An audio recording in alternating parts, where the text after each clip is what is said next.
আল্লাহ নবী সাল্লাল্লাহু আলাইহি ওয়াসাল্লাম বলছেন, ইসরাফিল যখন ফু দিবে কিয়ামতের দিন, তখন সবকিছু ধ্বংস হবে ইল্লাল মাসাজিদ, মসজিদ ব্যতীত।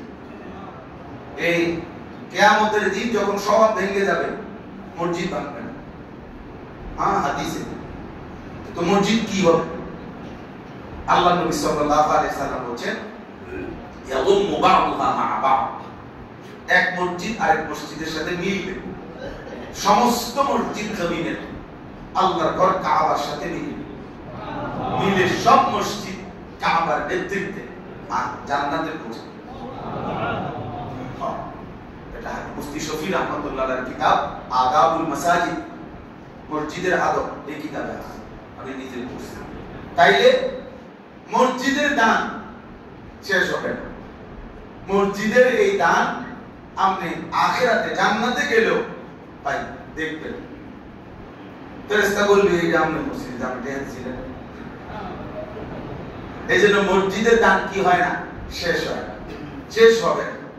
এই জন্য দয়া করে প্রত্যেকে দিল থেকে আপনার ঘর মসজিদে অংশগ্রহণ করবেন। আমি অনুরোধ করছি, আপনারা করবেন কিনা বলেন? আমি নিজেও অংশগ্রহণ করব ইনশাআল্লাহ। আমরা সবাই মিলে মহব্বতের সাথে এক তো জোরাজুরি করলাম যে ভাই বলেন 10,000 কে 20,000 কে বারবার বললাম, তাহলে এটা তো একটা প্রেসার দিয়ে নিলাম।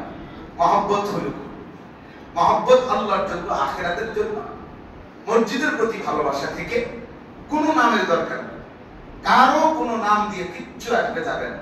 আর আজিমের মালিক আল্লাহ তাআলা, তিনি উত্তম বিনিময় দিবেন।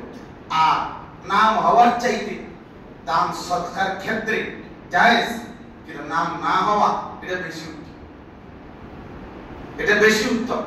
রাসূলুল্লাহ সাল্লাল্লাহু আলাইহি ওয়াসাল্লাম বলেছেন, যে ব্যক্তি দান করেছে, তো দান করার পরে তার ডান হাত দান করেছে, তার বাম হাত মা তা'লামু শিমালু, তার বাম হাত জানেই না কি দিছে, বাম হাতও টের পায় নাই দিছে, এভাবে দিছে ডান হাতে।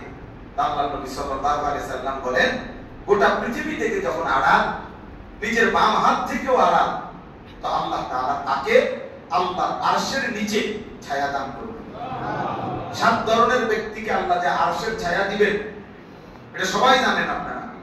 7 ব্যক্তিকে, 7 ধরনের ব্যক্তিকে, এর মধ্যে এক ধরনের ব্যক্তি হলো ওই ব্যক্তি রাজুলুন তাসাদ্দাকা বিয়ামিনিহি, যে তার ডান হাতে দান করেছিল, মা তা'লামু শিমালুহু মা ইউনফিকু, বাম হাত জানে না কি দান করছে, কতটুকু দান করছে, এতটা গোপন ছিল।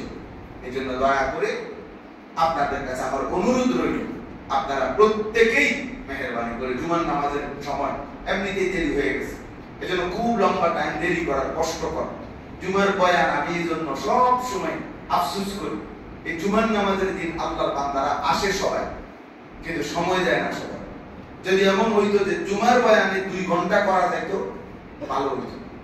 আমার দিন চাই, মানে কারণ এই দিনকে সবাই আসে, মোটামুটি যারা সাপ্তাহিক মুসল্লি তারাও আসে, তারা বেশি বোঝে। সাপ্তাহিক মুসল্লি মূলত বেশি বোঝার কারণে একদিন উনি বোঝে যে আমরা বেউকুফ, আমরা বেউকুফরা প্রত্যেক দিন নামাজ পড়ি, উনি চালাক, উনি এই জন্য সপ্তাহে একদিন দিয়ে নামাজও পড়ে, এমন শক্ত নামাজ যাতে এটা 7-8 দিনের কাম হয়ে যায়, বুঝলেন না কথা?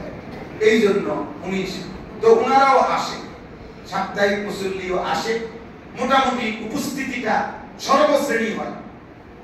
এই জন্য জুমার দিন আমার ফিকির যে ইনশাআল্লাহ ভবিষ্যতে আল্লাহ যদি এটা করায়, আল্লাহ যদি হায়াত দেয়, তৌফিক দেয়, প্রয়োজনে জুমার নামাজের পরে যাদের সুযোগ আছে তারা বসবে, তো জুমার পরে আরো 1 ঘন্টা বয়ান হোক, কথা বুঝছেন না? এই জন্য এটা ওই সব মিলায়া আশা করেন যে ইনশাআল্লাহ আমরা সবাই মিলে দান করলে মসজিদের কাজটা ইনশাআল্লাহ হয়ে যাবে। সবাই যাবেন তো ইনশাআল্লাহ?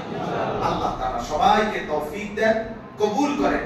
আমি আপনাদের জন্য আল্লাহর ঘরে দোয়া করব, আল্লাহ আমাদেরকে সকলকে আল্লাহর ঘর কাবার গিলাফ রাসূলুল্লাহ সাল্লাল্লাহু আলাইহি ওয়াসাল্লামের রওজায়ে আতহার দেখার, পৌঁছবার তৌফিক দান করেন।